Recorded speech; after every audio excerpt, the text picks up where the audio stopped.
বাপ ছেলে গল্পটা শুনলে আপনার চোখে পানি আসতে পারে। তারা ছিল অনেক গরিব, তাদের পরিবারের সংখ্যাটা ছিল একটু বেশি। সেই ছেলেটা ছিল সবার বড়। তারা যদি একদিন কাজে যায় তাহলে তাদের 3 বেলা পেটে ভাত পড়তো, আর যদি একদিন সেই ছেলেটা কাজে না যায় তাহলে তাদের 1 বেলা না খেয়ে থাকতে হতো। সেই ছেলেটা ছিল অনেক জেদি।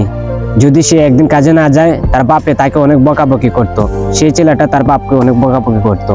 এভাবে তাদের সংসারটা চলছিল।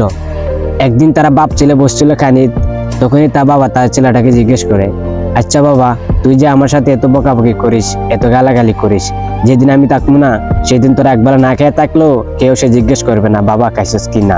সেদিন বুঝবি আমার মর্মটা কি, আমি কি ছিলাম। 3 মাস পর তার বাবা মারা যায়। 1 মাস সেই ছেলেটা পরিবারটা চলাইতেছিল, তাদের 1 বেলা 2 বেলা না খেয়ে থাকতে হতো। সেই ছেলেটা একদিন তার বাবার কবরের পাশে গিয়ে কাঁদতে কাঁদতে বলতেছে, বাবা আমি আর তোমাকে কোনোদিন কিছু বলবো না, তুমি ফিরে এসো, তোমাকে অনেক বকাবকি করছি বাবা, এখন তুমি ছাড়া বুঝতেছি কিরকম লাগে, তুমি ফিরে এসো বাবা।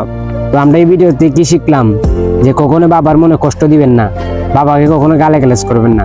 যাদের বাবা নাই তারা বুঝতে পারে বাবা থাকাটা কতটুকু জরুরি। তো ভাই লাস্ট মধ্যে একটা কথা বলি, বাবার মনে কখনো কষ্ট দিবেন না। আসসালামু আলাইকুম।